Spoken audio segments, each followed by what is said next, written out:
Halo semuanya, perkenalkan nama saya Arveniasi Suledesi dari Program Studi Pendidikan Biologi A17 NIM 21170514. 7 sakramen dalam Gereja Katolik. Dalam konteks agama Katolik, sakramen berarti tanda dan sarana keselamatan Allah yang diberikan kepada manusia. Dalam Gereja Katolik ada 7 sakramen dan dibagi menjadi 3 bagian. Yang pertama, sakramen inisiasi atau sakramen baptis, krisma, dan ekaristi. Yang kedua, sakramen penyembuhan atau sakramen tobat dan pengurapan orang sakit. Yang ketiga, sakramen perutusan dan persekutuan umat beriman atau sakramen imamat dan perkawinan.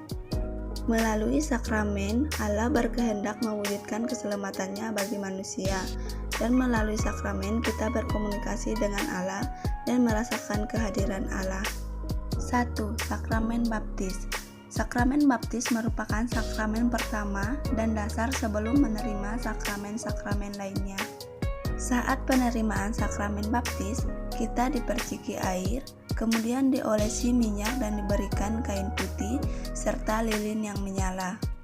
Dengan menerima sakramen baptis, kita dilepaskan dari dosa asal, dilahirkan kembali untuk mendapatkan kehidupan baru, menjadi anggota tubuh Kristus dan menjadi putra-putri Allah.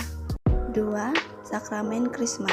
Sakramen krisma merupakan sakramen yang menyempurnakan rahmat pembaptisan. Dengan menerima sakramen krisma, orang secara nyata diikutsertakan dalam tugas mewartakan kabar gembira keselamatan Allah bagi dunia.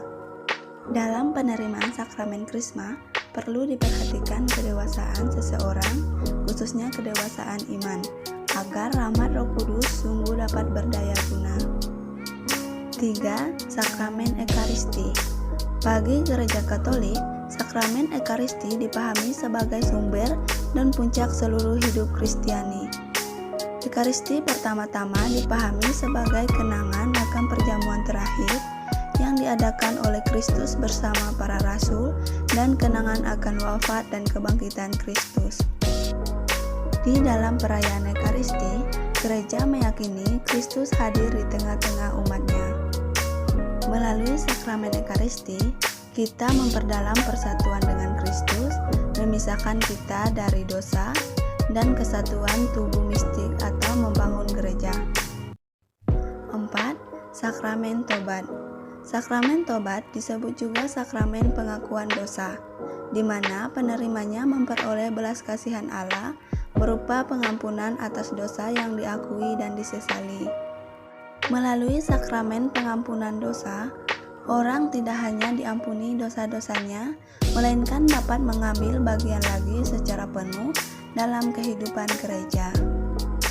Melalui sakramen tobat, kita berdamai dengan Allah, gereja, makhluk, dan alam ciptaan, serta memiliki ketenangan dalam hati nurani dan bertumbuhnya kekuatan rohani. 5. Sakramen pengurapan orang sakit. Melalui sakramen pengurapan orang sakit, seseorang dipersatukan dengan Kristus yang wafat dan bangkit dengan mulia, yang menjadi sumber pengharapan kekuatan bagi orang sakit. Gereja mengimani bahwa dalam doa, Allah sungguh berkarya untuk menyembuhkan orang sakit dan memberikan keselamatan kepadanya.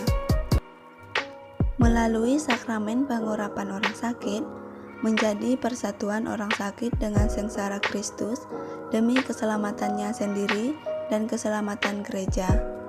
Menjadi penghibur, perdamaian, dan keberanian dalam menghadapi sakit, pengampunan dosa, dan kesembuhan bagi jiwa untuk mempersiapkan peralihan kehidupan abadi. 6. Sakramen imamat. Sakramen imamat adalah sakramen yang dengannya seseorang dijadikan uskup, imam, atau diakon, sehingga sakramen ini dibaktikan sebagai citra Allah. Melalui sakramen imamat atau pentabisan, seseorang diangkat menjadi pemimpin resmi dalam gereja. Dalam Gereja Katolik ada 3 jenis tabisan suci. Yang pertama, tabisan uskup, kedua, tabisan imam, yang ketiga, tabisan diakon. Melalui sakramen imamat, penerima sakramen imamat ini menjadi serupa dengan Kristus untuk melayani gereja sebagai alat Kristus, memberikan kuasa kepada seseorang untuk bertindak sebagai wakil Kristus, dan penerima sakramen imamat orang yang menyerupai Kristus yang ia layani. 7. Sakramen perkawinan. Sakramen perkawinan adalah perjanjian antara seorang laki-laki dan perempuan untuk membentuk kebersamaan hidup. Iman Katolik melihat dan memahami perkawinan sebagai panggilan Allah. Allah memanggil pria dan wanita untuk hidup secara khusus, yaitu membangun hidup berkeluarga.